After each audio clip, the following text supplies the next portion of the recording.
जौनपुर से एक बड़ी खबर सामने आई है, जहां सराय ख्वाजा थाना क्षेत्र के पूर्वांचल विश्वविद्यालय के हॉस्टल में एक एमएससी बायोटेक्नोलॉजी की छात्रा, जिसका नाम शिवांगी मिश्रा बताया जा रहा है, उसने हॉस्टल में ही फांसी लगाकर आत्महत्या कर ली है।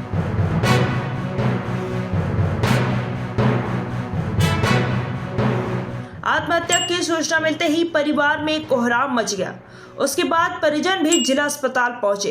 बताया जा रहा है कि 1 महीने पहले ही उसकी सगाई हुई थी और अगले ही महीने उसकी शादी भी होने वाली थी। घटना की सूचना मिलते ही पुलिस अधीक्षक डॉक्टर कौस्तुभ, सीओ सिटी, सीओ सदर के साथ भारी संख्या में पुलिस जवान और विश्वविद्यालय प्रशासन मौके पर पहुंचे।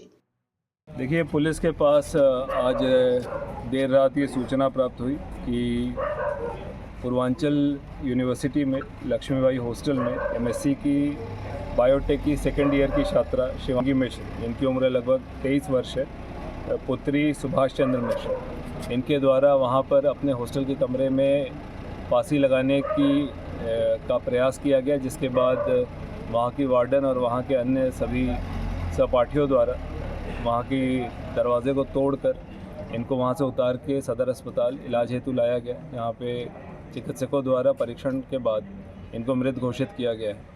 इस सूचना पर परिजनों से प्राप्त सूचना के आधार पर पुलिस द्वारा पंचायतनामा तथा कल डॉक्टर के पैनल से वीडियोग्राफी में पोस्टमार्टम की कार्रवाई की जाएगी।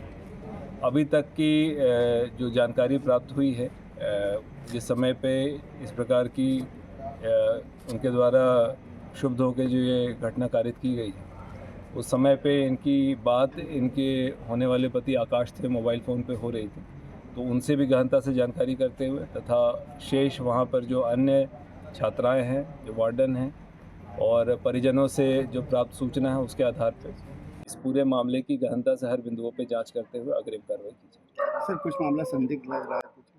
देखिए, अभी तक जो सूचना प्राप्त हुई है उसमें जो वहाँ की इनकी सहपाठी थी, वार्डन थी, उनके द्वारा बताया गया कि हॉस्टल में थी और शाम में इनको देखा गया था। फिर अचानक से एक इनकी साथी के फ़ोन पे ही इनके होने वाले पति, जिनसे नवंबर में इनकी शादी होनी थी, आकाश जो हैं, उनका फ़ोन आया था कि देखो, अचानक से उसने फ़ोन उठाना बंद कर दिया है। जब उसके द्वारा सूचना पर जाके कमरे में चेक किया गया था, कमरा बंद था। फिर 5-6 लड़कियों द्वारा और वार्डन के द्वारा कमरा तोड़ा गया, तो वो फंदे पे लटके हुए अवस्था में देखते हुए तत्काल उनको उतार के अस्पताल इलाज हेतु लाया गया था।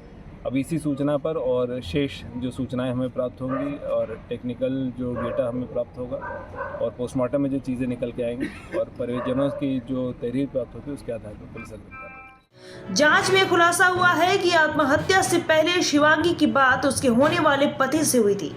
फिलहाल पुलिस आत्महत्या के कारणों की जांच में जुट गई है और शव को कब्जे में लेकर कार्यवाही जारी है। Bureau report, dynamite news, Jaunpur.